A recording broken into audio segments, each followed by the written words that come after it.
Neemias capítulo 1.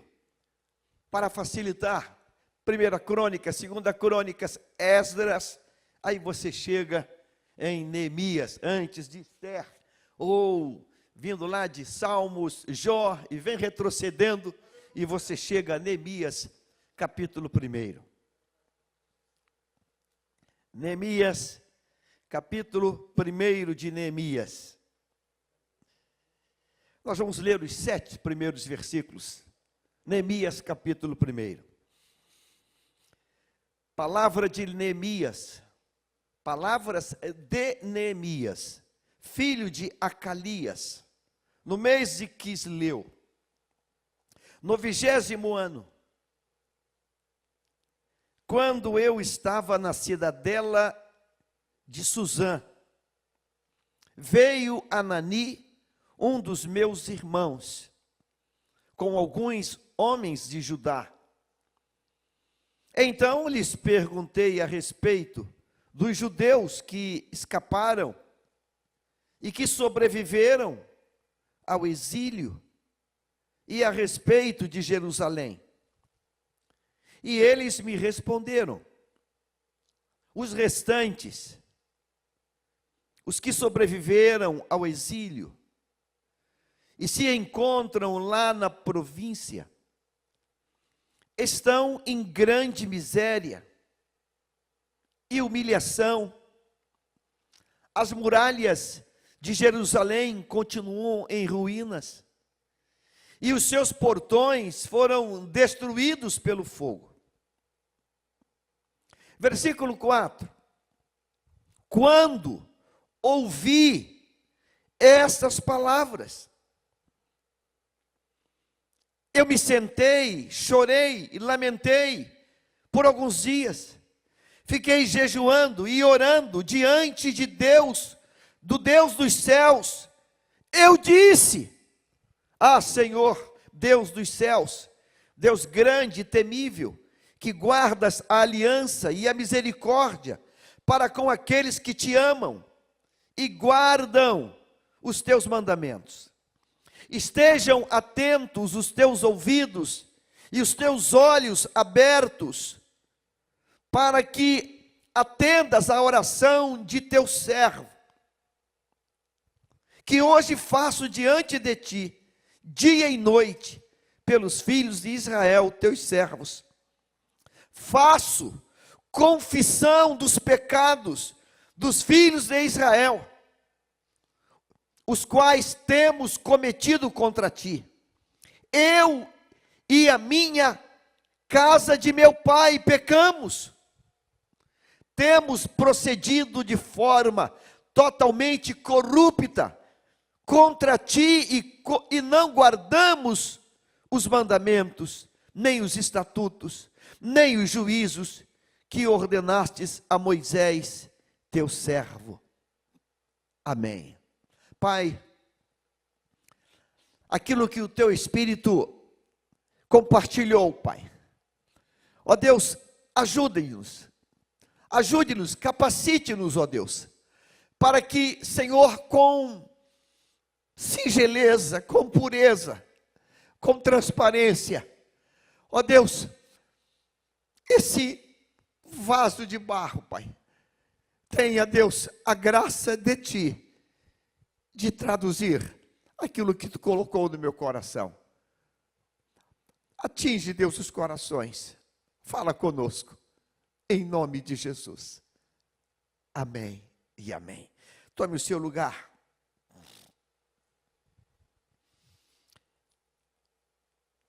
Hoje pela manhã, 5 de abril de 2020,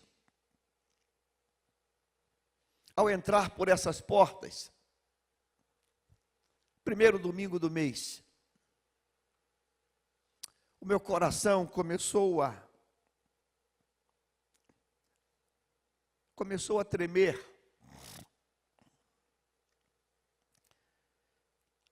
porque olhar esse espaço, olhar as cadeiras vazias, olhar as portas da igreja fechadas,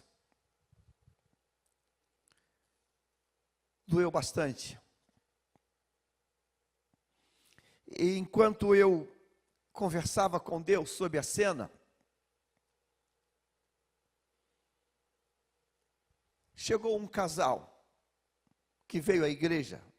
Aliás, eles haviam ligado para nós e dito: pastor, eu vou passar na igreja por volta de 8 horas da manhã, porque eu quero trazer a minha dedicação ao Senhor e quero voltar para casa para acompanhar a transmissão online.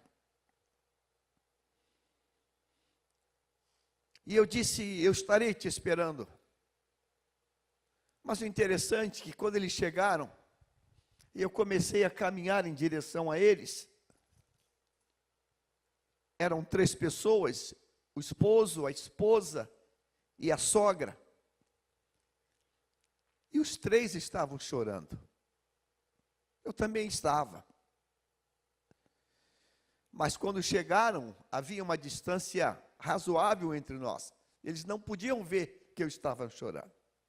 Devia estar mais ou menos a uns 40 metros, 30 metros de distância. E quando me aproximei, os 3 choravam copiosamente. Nada combinado. Era um sentimento de Deus. Enquanto eu chorava, eu comecei a falar com Deus. E brotou no meu coração uma palavra. E eu vou traduzi-la para você agora. Eu disse a Deus hoje pela manhã, que os meus olhos nunca mais vejam em vida a cena que estou vendo hoje. Que os meus olhos nunca mais vejam a noiva de Cristo no dia do Senhor de portas fechadas. Eu disse: Deus, atende o meu pedido, que eu nunca mais veja isso. Que eu nunca mais contemple essa cena. Eu lembro, enquanto pastor dessa igreja, que as únicas vezes que nós decidimos não fazer a Santa Ceia, no primeiro domingo, foi apenas por uma questão: no calendário do mês coincidir com a festa diabólica, satânica, a festa chamada Carnaval, a festa da carne, do pecado, da luxúria. E sabe, alguns anos atrás, a festa de Carnaval era luxúria, sexo, pecado, drogas, embriaguez e outras cositas mais. Mas as últimas festas de Carnaval, elas foram de blasfêmia. Elas foram de blasfêmia. As últimas festas de Carnaval. E esta última festa, agora, há cerca de 2 meses atrás, ela foi de uma blasfêmia e de uma apostasia inimaginável. Tiveram coragem, não era o Cristo nosso, nem teu, mas tiveram a coragem de fantasiar alguém como Cristo, não o nosso,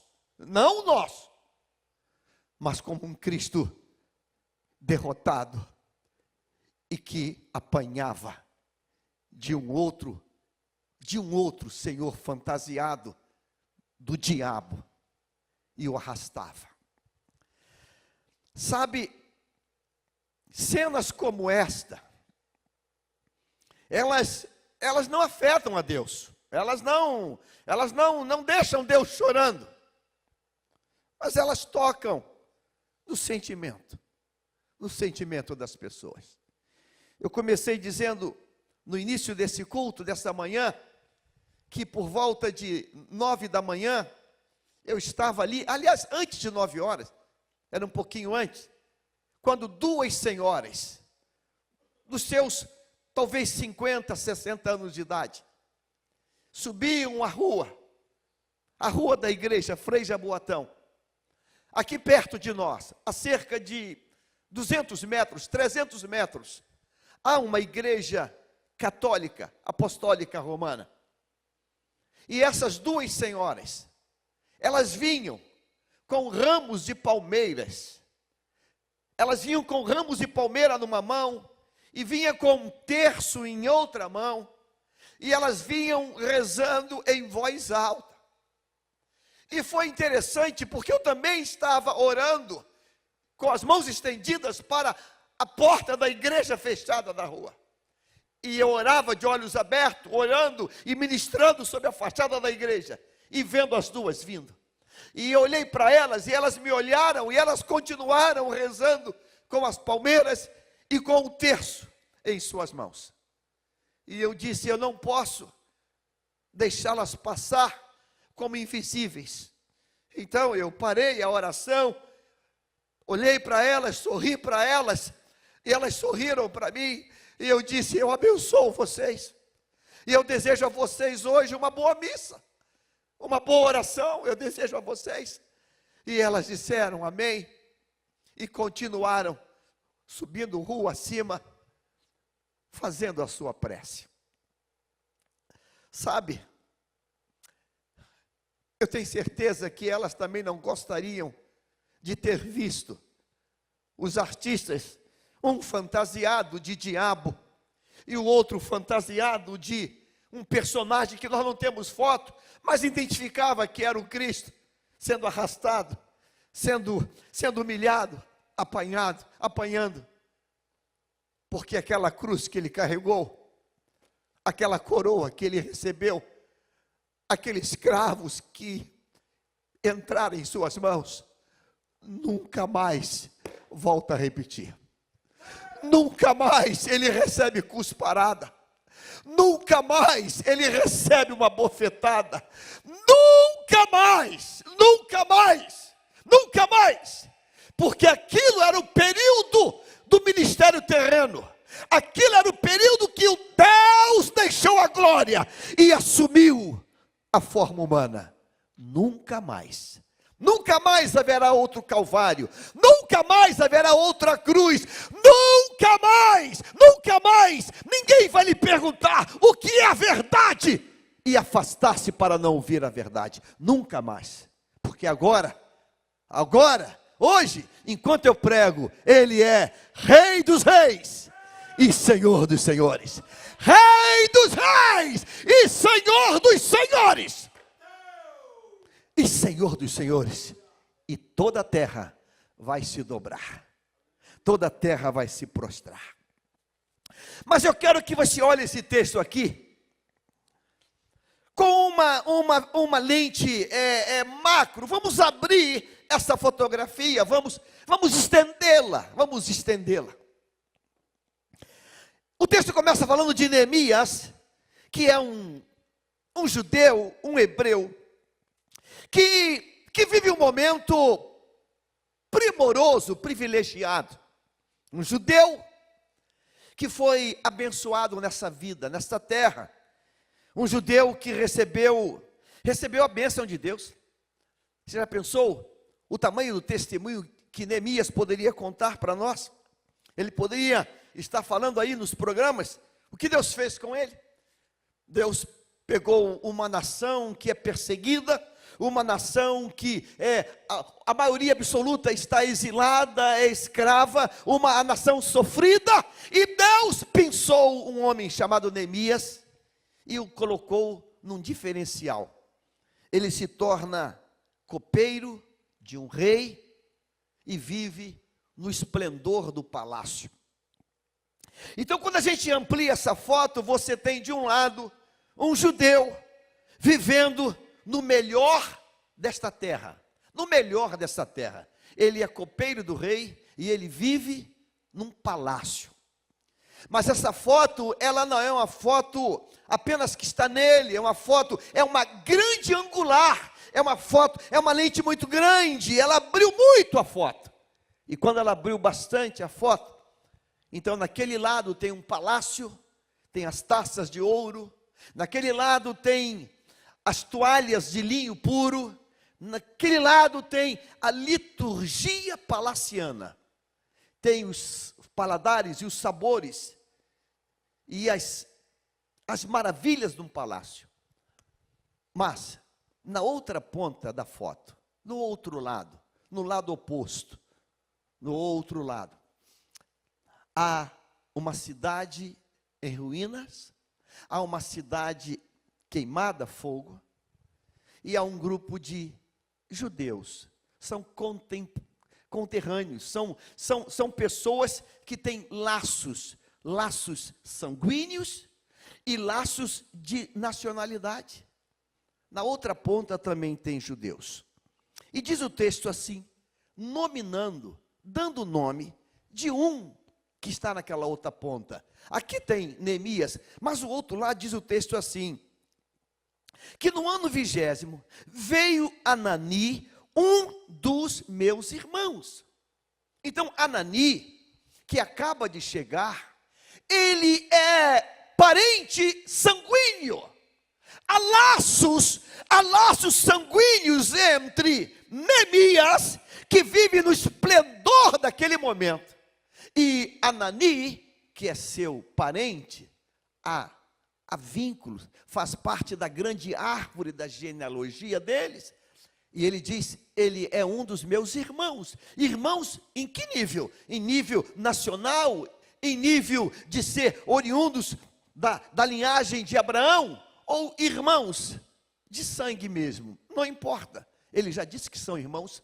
Veio Anani, um dos meus irmãos. Ele tem outros, existem outros. Um dos meus irmãos veio, um dos meus irmãos. Então tem outros, ou como diz no espanhol, hay más, há outros irmãos. E eles vieram, e eu perguntei a respeito dos judeus que escaparam e que sobreviveram ao exílio, a respeito de Jerusalém. Exílio é uma linguagem política. Escapar é uma linguagem que se usa no teatro dos combates da guerra. Então observe bem que a pergunta de Neemias, ela está no plano sociopolítico. Como estão os meus irmãos que fugiram do exílio e escaparam? Como eles estão? O primeiro nível da preocupação de Neemias é o aspecto sociopolítico. Como estão os meus irmãos que escaparam do exílio e que estão sobrevivendo? Como eles estão? E como está a cidade? É um contexto geopolítico. Como está a cidade? Como estão as coisas lá? E quando ele faz essa pergunta, versículo 3, diz o texto, vamos para o 3, e eles me responderam. Alguém já disse, irmãos, nunca pergunte nada, porque quando você pergunta, você se compromete. Nunca pergunte nada. Se você quer viver uma vida de omissão, não pergunta, porque se você perguntar, você se compromete, entendeu? Então quando você pergunta, você automaticamente, você já se comprometeu. Consegue entender isso? Se eu digo para alguém, e aí, está com fome? Ele, estou. Acabou. Pronto. E eu tenho recurso, eu tenho dinheiro. Como é que eu consigo agora ir embora? Como é que eu consigo ir embora? Se eu já lancei uma pergunta, ele disse, eu estou. Ou se eu digo para ele, você está com sede? Ele diz, estou. Poxa, e eu tenho água na geladeira, e como é que eu faço? Eu já me comprometi.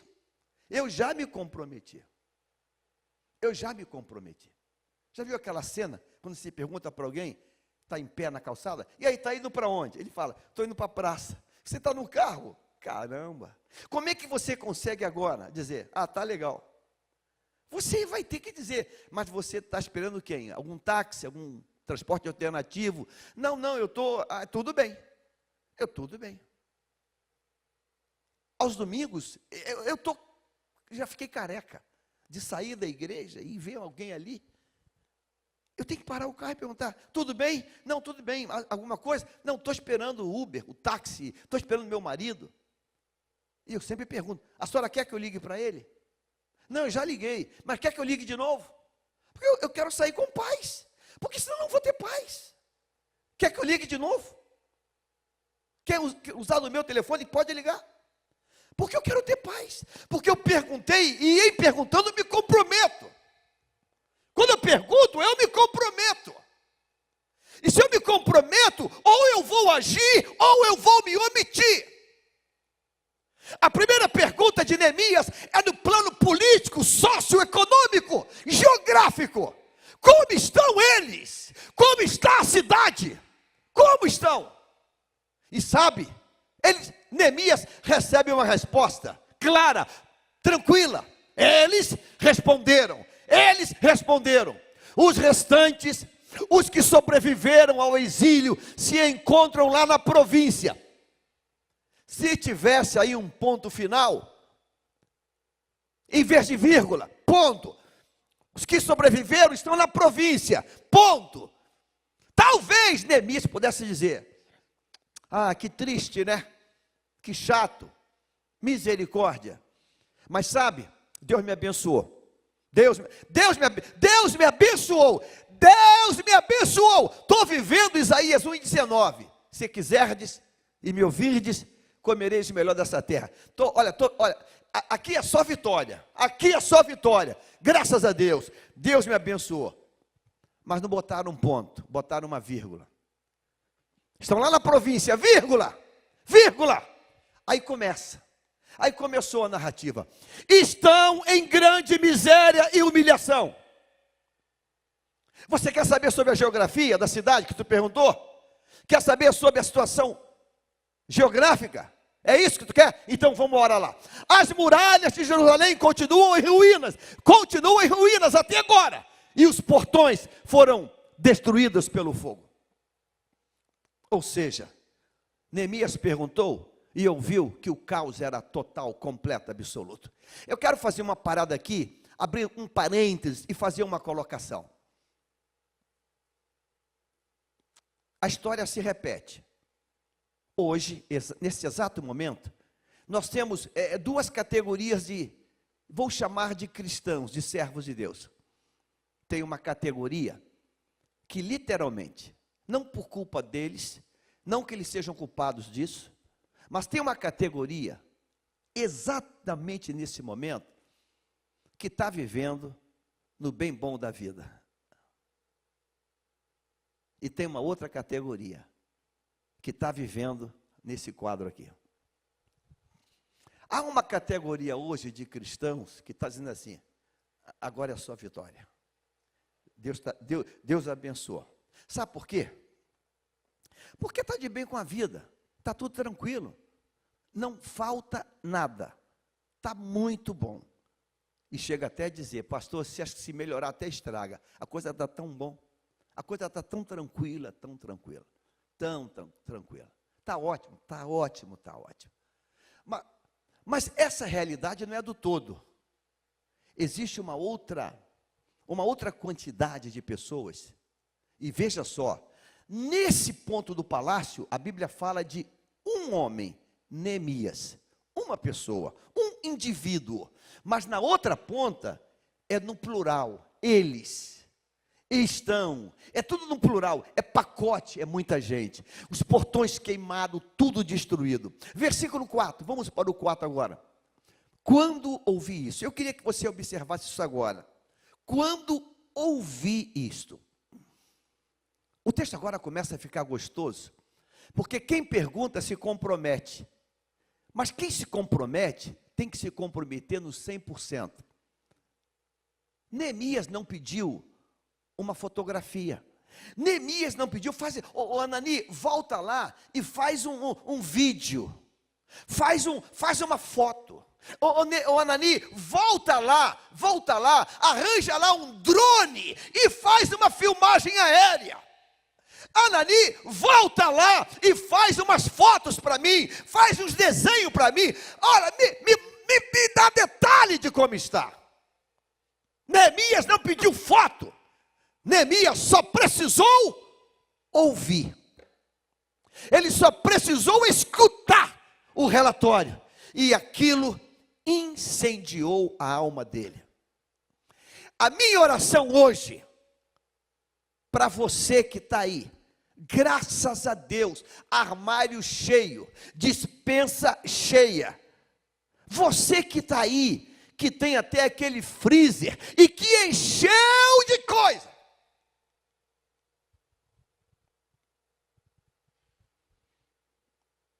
Essa oração, essa palavra é para você. Eu quero que esse quadro da igreja de portas fechadas nunca mais seja visto pelos teus olhos. Queria que você dissesse: Senhor, que nunca mais eu veja isso. Irmãos, a casa de Deus é casa de oração. O Senhor disse: a minha casa será chamada casa de oração. Que a porta da casa de Deus nunca mais se feche. Nunca mais, que nunca mais tenha nada nessa terra que venha dizer, tem que fechar por isso ou aquilo. Que isso nunca mais se repita. Nunca mais se repita. Algumas pessoas têm falado: pastor, eu não aguento mais, eu não aguento mais. Deixa eu dar um testemunho pessoal. Ontem, quase 11 da noite, o telefone tocou, eu estava lendo a palavra de Deus no escritório, e eu olhei, e li do primeiro nome, Abel. Eu pensei que fosse o jovem Abel daqui, falei: não vou atender essa hora. Mas eu fui olhar de novo, Abel Nogueira, pastor Abel Nogueira. Abel Nogueira ligando quase 11 horas da noite. Alô, pastor? Ô, pastor, a paz do senhor. Tudo bem? Pastor, tudo bem com o senhor? Eu falei: tudo bem. Falei: e com o senhor? Pastor, a gente está preso em casa, pastor. Está preso eu e Joana. Estamos presos em casa. É um senhor de 80 e poucos anos. Estamos presos em casa. E falei: mas meu pastor, o senhor então acompanha o culto online? Não, a gente não tem internet. A gente não tem isso. Eu falei: meu Deus, mas o senhor então pega o smartphone e... a gente não tem isso. Mas então pelo Face. Não, a gente não tem isso. E ele falou assim: meu pastor, eu não aguento mais. Eu não aguento mais. Eu comecei a chorar aqui. Falei: pastor, eu também não aguento mais. Eu não aguento mais. Eu falei: o senhor não tem um vizinho aí do lado, alguém que mora perto do senhor, e diz lá, eu nem sei se ele conseguiu, vai num vizinho e diz assim: vizinho, bota aí no Facebook da igreja, bota aí, bota no YouTube, eu quero ver o culto, bota aí. E não sei se ele conseguiu. Falei: fala com algum vizinho para conseguir isso. Alguém do lado, alguém tem que ter um Facebook para conectar com o senhor. Mas ele disse: eu não aguento mais. Desculpe por estar ligando para o senhor. Não, desculpe não, eu que tenho que pedir perdão. Mas antes de, não diga não, vamos fazer uma oração. Quando eu comecei a fazer uma oração pelo telefone, ele foi tomado em línguas, começou a falar em línguas, e eu falei: Deus, que nunca mais eu veja essa cena. Que eu não quero viver para ver isso novamente. Eu disse: Deus, eu não quero viver para ver a tua casa, a tua noiva, a tua igreja fechada. A cena mais bonita que tem nos domingos por esse Brasil afora é você ver aquela quantidade de crente andando pelas ruas, pelas estradas, de Bíblia, de bicicleta, caminhando para a igreja, as suas igrejas, Batista, Presbiteriana, Nova Vida, Congregacional. Que cena linda é essa? Ver pessoas indo para a igreja. Ninguém pode roubar isso de nós. Ninguém. A casa do Senhor é portas abertas. Portas abertas, porque é lugar de refrigério, é lugar de bênção, é lugar de gozo, de paz e de alegria. Não pode fechar, não. Aí diz o texto, que quando Neemias se compromete, escuta o relato, ele entra numa batalha com Deus. Agora escute uma coisa: Jerusalém está destruída, portas queimadas, tudo arrasado. Neemias começou no nível político, sócio, geográfico, geopolítica. Foi assim que ele começou. Como estão aqueles do exílio? Como estão? Como estão? Como está a cidade? O nível é político, sócio. Porém, quando a resposta vem, ele deixa o nível fora, política, social, geográfico, e vai para o nível da batalha. É a carta aos Efésios. Ele vai para o nível da guerra com Deus, do confronto com Deus, da confissão dos pecados. Aí eu paro e faço uma pergunta: como foi que Jerusalém foi reconstruída, foi restaurada? Como foi que o opróbrio, que a tristeza saiu dali e a cidade renasceu? Como foi? Eu vou dizer para você como não foi. Não foi uma verba de empréstimo do governo. Não foi numa canetada política. Não foi numa decisão de um órgão internacional da política. O milagre da transformação de Jerusalém começou quando a confissão chegou no céu, quando o arrependimento chegou, quando a oração subiu, as portas começaram a se abrir. Eu quero dizer para mim hoje, e queria dizer para você, não se iluda. A solução para esse quadro não está em Brasília. A solução para este quadro não está na ONU. A solução para esse quadro não está na Organização Mundial de Saúde. Não está! Porque omitiram desde dezembro esse vírus. A solução está na igreja. A igreja de Cristo tem a solução. A solução está no altar. A solução está na palavra. A solução está em 2 Crônicas 7,14. E se meu povo, que se chama pelo meu nome, se humilhar, orar e me buscar, então perdoarei os seus pecados e sararei a sua terra. A solução está no alto. A solução está no céu. Pastor, como assim? Como assim? Você lembra? Você lembra o dia em que um jovem que não tinha conhecimento de alimentos, de botânica, lembra aquele jovem, vamos chamá-lo assim, um tanto quanto ingênuo, bisonho? Alguém diz assim: olha, hora de rancho, hora da merenda, prepara a comida aí, vamos fazer comida. Nas Forças Armadas, o quadro chama-se taifeiro, certo? Taifeiro. Aí o taifeiro, menino, prepara o almoço aí para a escola de profeta. E aquele rapaz saiu e viu lá uma vegetação, achou bacana, não sei se achou bacana as flores, o fruto, ele achou bacana alguma coisa, eram umas coisinhas interessantes, e ele encheu um cesto para fazer um grande guisado, jogou na panela, botou água, botou tempero e tal, e tá, eu não sei o que ele botou, se botou pimenta do reino, coloral, sei lá, manjericão, ele botou, o negócio ficou cheiroso, fez um panelão de comida, e tocou a hora do rancho, e todo mundo veio para o rancho, hora de merenda, irmãos, é uma hora boa, todo mundo veio, e cada um com a sua cuia, e foi botando, e quando botou comida para todo mundo, começaram a comer, alguém começa a passar mal, 1, 2, 3, 4, 5, e começam a passar mal, e diz assim: ei, morte na panela, tem morte, tem veneno na panela, a comida está matando, as pessoas iam caindo uma do lado da outra. Como faz? Chama o infectologista de plantão? Não!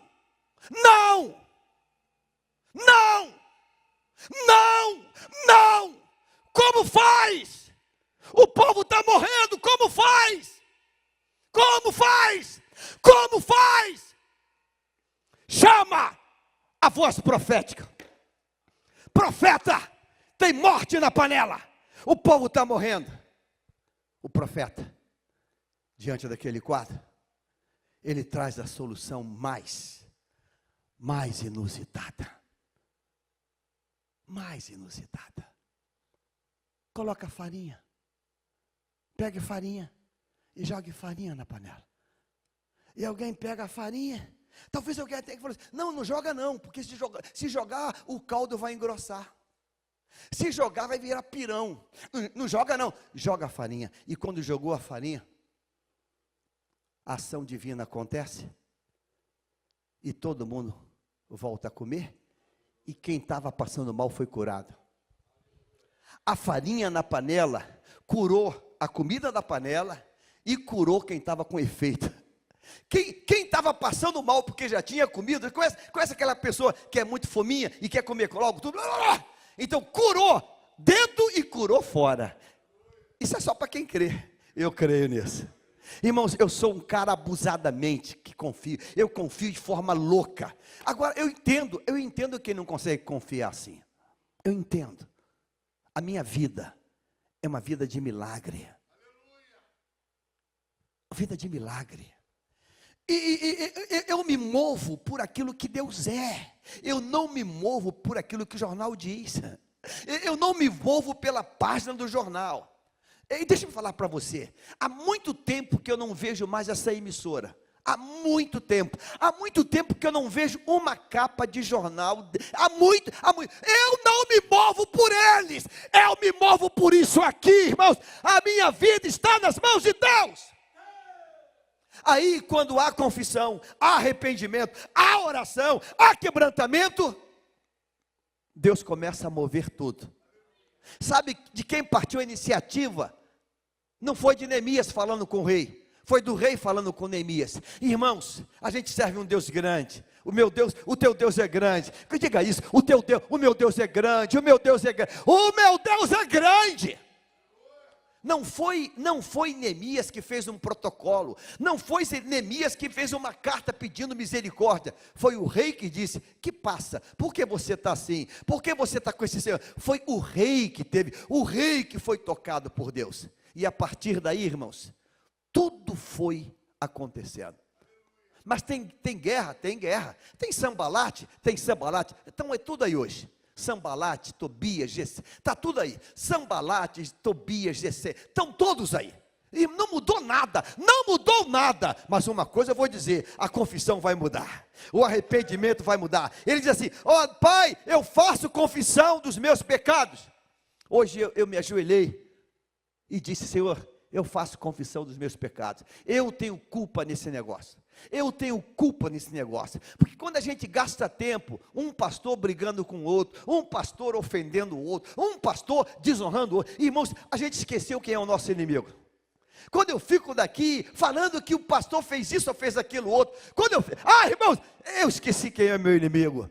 Eu estou enfrentando o adversário, Satanás, ele é meu inimigo, e eu estou dizendo, Satanás, tu vai cair por terra, demônio, tu vai cair. Eu posso até não entender o que ele está fazendo, eu posso não compreender, isso é um assunto dele com Deus, o meu assunto é dizer, Satanás, tu cai hoje. Eu acho lindo aquela cena da guerra, do campo de batalha, Davi e seus irmãos. Eu acho lindo, eu digo, Deus, faz isso novamente hoje. Quando Davi chega para derrubar Golias, sabe quem se levanta contra ele? Não é Golias, nem o exército de Gate, é o irmão que se levanta, o irmão fica possuído, você dá o que aqui? O irmão se levanta, Davi só diz uma coisa, o que eu fiz novamente? E Davi se afasta, deixa aquela turma brigar sozinha, porque você foi chamado para derrubar Golias.